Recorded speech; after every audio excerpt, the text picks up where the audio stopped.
यार आज ना बड़ा अजीब सा ख्याल आया मेरे दिमाग में कि अभी भी बहन जो बंदरों से कम नहीं है। देखा जाए तो अभी भी हम वही कर रहे हैं जो या तो हमारा अगल बगल वाला कर रहा है या हमको हमारे पेरेंट्स ने बोला है। खुद का कोई हिसाब किताब ही नहीं है ज़िंदगी में। और अगर तू इस बात से भी ऑफेंड हो गया है तो मैं तेरे को एक क्लियर एग्जांपल देता हूँ। कितने लोगों ने तेरे आसपास अपना करियर खुद सेलेक्ट किया है और कितने लोगों ने पेरेंट्स की सुन के या अगल बगल दोस्तों ने जो कहा, जो अट्रैक्टिव लग रहा है वो कर लिया। अब एग्जाम्पल, पेरेंट्स ने देखा इंजीनियरिंग हॉट चल रही है, सीए हॉट चल रहा है आजकल एज अ प्रोफेशन, करवा दो बच्चों को। बच्चे का देखा मैथ्स और अकाउंटिंग सही है तो सीए। पूछ लिया एक क्वेश्चन, अच्छा बेटे साइंस में इंटरेस्ट है? बच्चे ने नहीं बोला तो सीए, हाँ बोला तो इंजीनियरिंग। और कोई दो ऑप्शन दिखते ही नहीं, लाइक और कोई ऑप्शन दिखते ही नहीं इन दोनों के अलावा, है ना। बाकी स्कूल में दोस्तों के साथ, भाई मेरे को गाड़ियों का बड़ा शौक है, मेरे को गाड़ियों की इंजीनियरिंग करनी है, घुस गए उसमें गाड़ियों की इंजीनियरिंग करने, क्योंकि भाई दोस्त का पैशन अपना पैशन समझ लिया। बाकी फिर तो देखी जाएगी, मूड ही चल रहा है बहुत लोगों का, नहीं ज्वाइन कर लिया फिर देखी जाएगी। कहाँ जाएंगे हम ऐसे इस देखी जाएगी मूड में? नहीं, मुझे खुद समझ नहीं आता कि क्या चल रहा है जिंदगी में। मुझे भी अब जाके रियलाइज़ होता है कि मेरा भी वो देखी जाएगी मूड ही चल रहा था कि जो दोस्त कर रहे हैं, जो कूल लग रहा है कर लो, बाद में देखी जाएगी, जो समझ आएगा देख लेंगे। शुक्र है मैं भाई 11th-12th में वो ये फिटजी और विद्या मंदिर वाली क्लासेस के चक्कर में नहीं पड़ा। एंट्रेंस दिया था, फेल हो गया, आज जाके रियलाइज़ होता है कि अच्छा हुआ कि भाई कोई फ़ायदा नहीं था वो 2 साल और बर्बाद करके। स्कूल में मेरे को मज़े आ रहे थे, 11th में मैंने थोड़ा सा कॉन्फिडेंस बिल्ड किया है कि अपना कुछ कर सकता हूँ मैं। हेड बॉय ने एक बारी आके पूछा क्लास में कि भाई नुक्कड़ नाटक के लिए लोग चाहिए, कोई है? मैंने बात की, मैंने कहा होता क्या है। पहले तो भाई फट गई कि मैं तो नहीं कर पाऊंगा, लोगों के सामने नाटक, चिल्लाना, चीखना, होता है ना एकदम से अटेंशन ग्रैब करना, मेरी तो फट जाएगी, मैं नहीं कर पाऊंगा।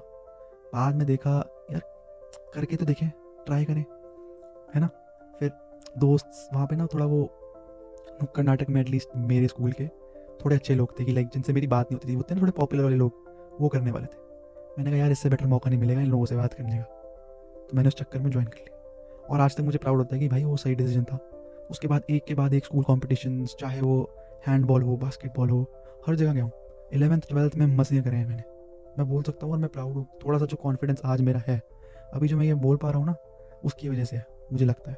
एटलीस्ट मेरे दिमाग में स्टार्टिंग वो थी कि भाई मैं उन जो मेरे दिमाग में पॉपुलर थे लोग, जो मेरे दिमाग में बहुत लोग उनको अप्रिशिएट करते थे, मैं उनसे बात कर पा रहा था, मेरे लिए वो बहुत एक बड़ी अचीवमेंट थी। नहीं तो मैं भाई कोने में रहा था, 9th-10th तक मैं कोने में ही था।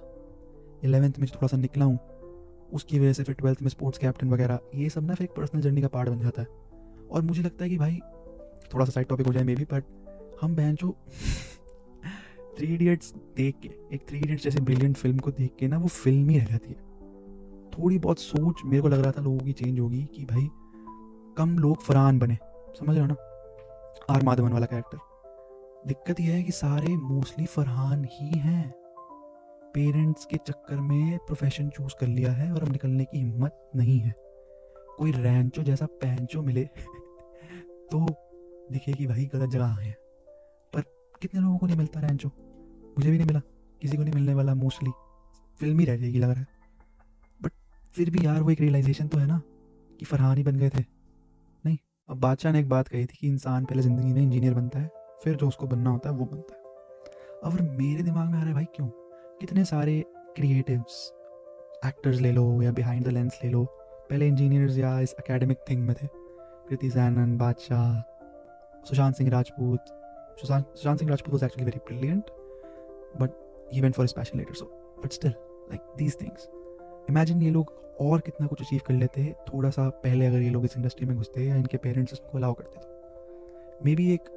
अब इसमें ना तुम पेरेंट्स को भी ब्लेम नहीं कर सकते, क्योंकि पेरेंट्स भी यही देखना चाहते हैं कि शायद तुम्हारे पास इतना कॉन्फिडेंस है या नहीं कि तुम, अगर तुम सही में एक्टर बनना चाहते हो या सही में क्रिएटिव कोई कोई आर्टिस्ट टाइप का कुछ, इवन रैपर ले लो आज की डेट में, म्यूजिशियन, रैपर, सिंगर, तुम इस क्रिएटिव फील्ड में जाना चाहते हो तो तुम्हारे में दम है मांगने का अपने पेरेंट्स से परमिशन कि करना चाहता हूँ मम्मा पापा मैं ये, या तुम अपने शेल में रह जाओगे? हाँ बहुत से लोग शेल में रह जाते हैं, पर बहुत से लोगों को मांगने पे वो परमिशन मिल जाती है, साल 2 साल जितना तुम्हें टाइम चाहिए।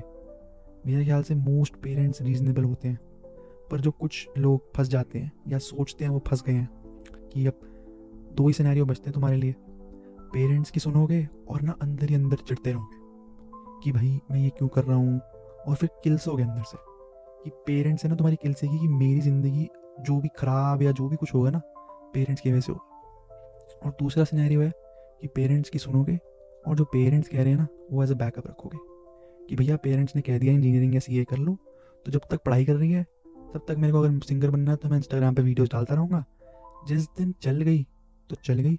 और पैसे जिस दिन आ गए ना, मैं कह रहा हूँ पेरेंट्स तो और ही ज़्यादा फ्लेक्सिबल हो जाते हैं। ये तो फैक्ट है यार। बस वो जाकिर खान कहता है ना कि बस तुम्हारे पेरेंट्स तुम्हें गरीब नहीं देखना चाहते, बहुत ट्रू है। किसी को दिक्कत नहीं होगी अगर उनका बेटा सिंगर, एक्टर, डांसर एक्चुअली पैसे कमा रहा है, एक्चुअली जी पा रहा है। वो ना उनसे वो स्ट्रगल देखा नहीं जाता। और जो वो स्ट्रगल इमेजिन करते हैं ना अपने बेटा बेटियों का कि लाइक मेरा कोई बेटा या बेटी इस चीज़ से ना गुजरे, तो फिर वो कंट्रोल करने की कोशिश करते हैं तुम्हारी चॉइसेस। जहाँ पे बहुत पेरेंट्स थोड़े से गलत चले जाते हैं, उनको कभी कभार रियलाइज़ नहीं होता कि कहाँ रुकना चाहिए, कहाँ में भी अपने बच्चों से पूछना चाहिए कि तेरा क्या मन है, होता है ना। बाकी थोड़ा ये 3 इडियट्स वाला सीन जा रहा है, पर तुम समझ रहे हो ना मेरी बात।